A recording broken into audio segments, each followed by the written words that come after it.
Hello guys, welcome my new technical video. आज मैले video लिएर आएको छु तपाईँलाई मनपर्ने कुनै पनि ब्याकग्राउन्डमा आफ्नो फोटोलाई कसरी राखेर एडिट गर्न सक्नुहुन्छ। आज म तपाईँलाई पिक्सआर्ट एप्लिकेसनबाट कसरी आफ्नो मनपर्ने फोटोलाई तपाईँले कुनै पनि आफूलाई मन परेको ब्याकग्राउन्डमा गएर राख्न सक्नुहुन्छ। आज म तपाईँलाई यो भिडियोमा सिकाउने छु। त्योभन्दा अगाडि यदि तपाईँ हाम्रो च्यानलमा नयाँ आउनुहुन्छ, फर्स्ट टाइम हेर्दै हुनुहुन्छ भने सब्सक्राइब गरेर बेल आइकन थिच्न नबिर्सिनुहोला।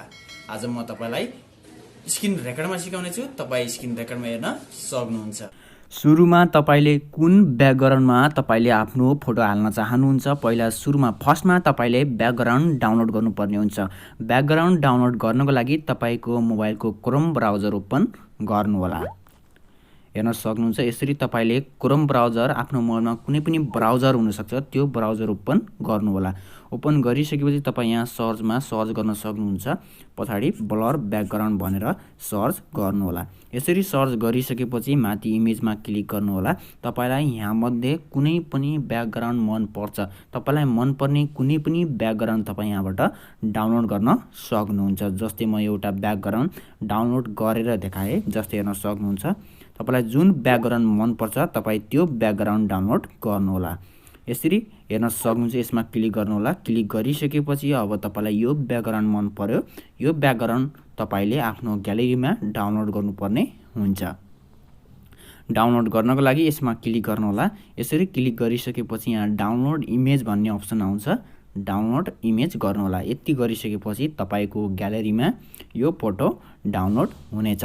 त्यसपछि अब तपाईँले पिक्सार्ट भन्ने एप्लिकेसन इन्स्टल गर्नुपर्ने हुन्छ। प्ले स्टोरमा गएर तपाईँले त्यसबाट एडिट गर्न सक्नुहुन्छ। तपाईँले कुनै पनि ब्याकग्राउन्डमा तपाईँले आफ्नो फोटो राख्न सक्नुहुन्छ।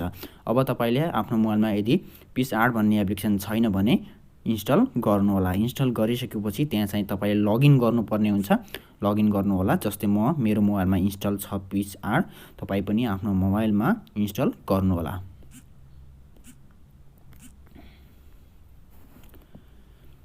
हेर्न सक्नुहुन्छ यसरी तपाईँको ओपन हुनेछ। यदि तपाईँले लगइन गर्नु भएको छैन, फर्स्ट टाइम खोल्दै हुनुहुन्छ भने तपाईँलाई लगइन गर्न पठाउनेछ। तपाईँ लगइन गर्न सक्नुहुन्छ। यदि लगइन नगरेर स्किप गरेर पनि तपाईँ युज गर्न सक्नुहुनेछ। अब हेर्न सक्नुहुन्छ यति भइसकेपछि तपाईँले अब आफ्नो फोटो सिलेक्ट गर्नुपर्ने हुन्छ। जस्तै यहाँ हेर्न सक्नुहुन्छ प्लसको साइन छ, यसमा क्लिक गर्नुहोला।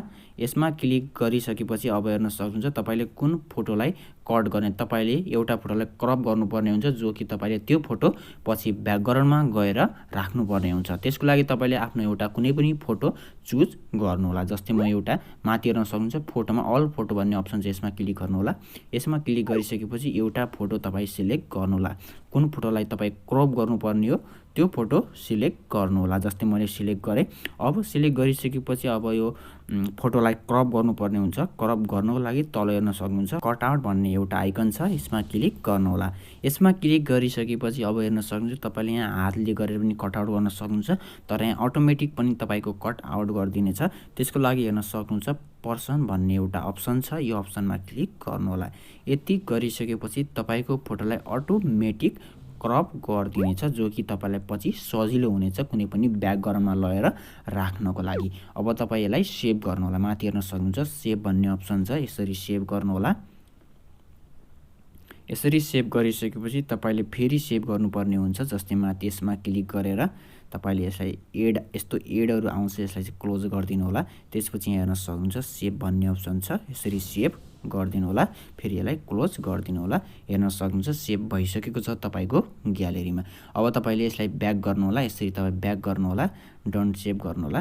त्यसपछि अब तपाईँको यो फोटो क्रप भइसकेको छ। अब तपाईँले कुन ब्याकग्राउन्डमा तपाईँले आफ्नो फोटो राख्न चाहनुहुन्छ त्यो ब्याकग्राउन्ड तपाईँ चुज गर्नुहोला। तपाईँलाई जुन पनि ब्याकग्राउन्ड मनपर्छ त्यो ब्याकग्राउन्ड तपाईँ चुज गर्नुहोला। अब हेर्न सक्नुहुन्छ यसरी त सार्नुहोला। अब यहाँ एउटा अप्सन छ एड फोटो भन्ने अप्सन छ, यसमा क्लिक गर्नुहोला। यसमा क्लिक गरिसकेपछि अघि हेर्न सक्नुहुन्छ तपाईँले कटआउट गरेको क्रप गरेको फोटो यहाँ सुरुमा आइसकेको हुन्छ, यसमा यसरी क्लिक गर्नुहोला। त्यसपछि एड गरिदिनु होला। अब हेर्न सक्नुहुन्छ यसमा क्लिक गरेर तपाईँ यसरी जुम गर्न सक्नुहुन्छ, यसरी हेर्न सक्नुहुन्छ, यसरी तपाईँ राख्न सक्नुहुन्छ। यसरी तपाईँ यता राख्न पनि सक्नुहुन्छ। तपाईँलाई जहाँ राम्रो लाग्छ, तपाईँलाई जहाँ मिलेको जस्तो लाग्छ तपाईँ त्यहाँ लगेर यसरी राख्न सक्नुहुन्छ। त्यसपछि तपाईँ यहाँ ठिक गरिदिनु होला। यति गरिसकेपछि तपाईले यहाँ एडिट गर्न सक्नुहुन्छ। जस्तै अब यति भइसकेपछि तपाईको ब्याकग्राउन्डमा फोटो बसिसकेको छ। तपाईले इफेक्ट पनि लगाउन सक्नुहुन्छ। जस्तै यहाँ हेर्न सक्नुहुन्छ इफेक्टहरु धेरै छन्। तपाईलाई जुन इफेक्ट मन पर्छ त्यो इफेक्ट लगाउनु होला। यदि नलगाएर पनि सेभ गर्न सक्नुहुन्छ। हेर्न सक्नुहुन्छ यहाँ धेरै इफेक्टहरु छन्। तपाईलाई जुन इफेक्ट मन पर्छ तपाई त्यो इफेक्ट लगाएर पनि सेभ गर्न सक्नुहुन्छ। तर म चाहिँ अहिले इफेक्ट लगाएन, त्यसैले यस्तै भयो। अब सेभ गर्नुलाई माथि सेभ गर्नको लागि यसमा क्लिक गरेर तपाई यसलाई इन्टु गरेर तपाई यसरी सेभ गर्नु होला। अब सेभ गरिसकेपछि हेर्न सक्नुहुन्छ ग्यालेरीमा तपाईको यसरी ब्याकग्राउन्डमा चेन्ज भइसक्यो। तपाईलाई कुनै पनि ब्याकग्राउन्ड मन पर्छ त्यो ब्याकग्राउन्ड तपाई सुरुमा गएर क्रोम ब्राउजरमा गएर कुनै पनि ब्राउजरमा गएर तपाईले डाउनलोड गर्नु होला। डाउनलोड गरिसकेपछि कसरी राख्ने भनेर मैले सबै तपाईलाई सिकाइसकेको छु। यसरी नै तपाई कुनै पनि ब्याकग्राउन्ड आफुलाई मन पर्ने ब्याकग्राउन्डमा आफ्नो फोटो राख्न सक्नुहुन्छ। Thanks for watching this video. अरु पनि भिडियो हेर्नको लागि टेक्निकल एडभाइस युट्युब च्यानललाई सब्स्क्राइब गर्न नभुल्नु होला।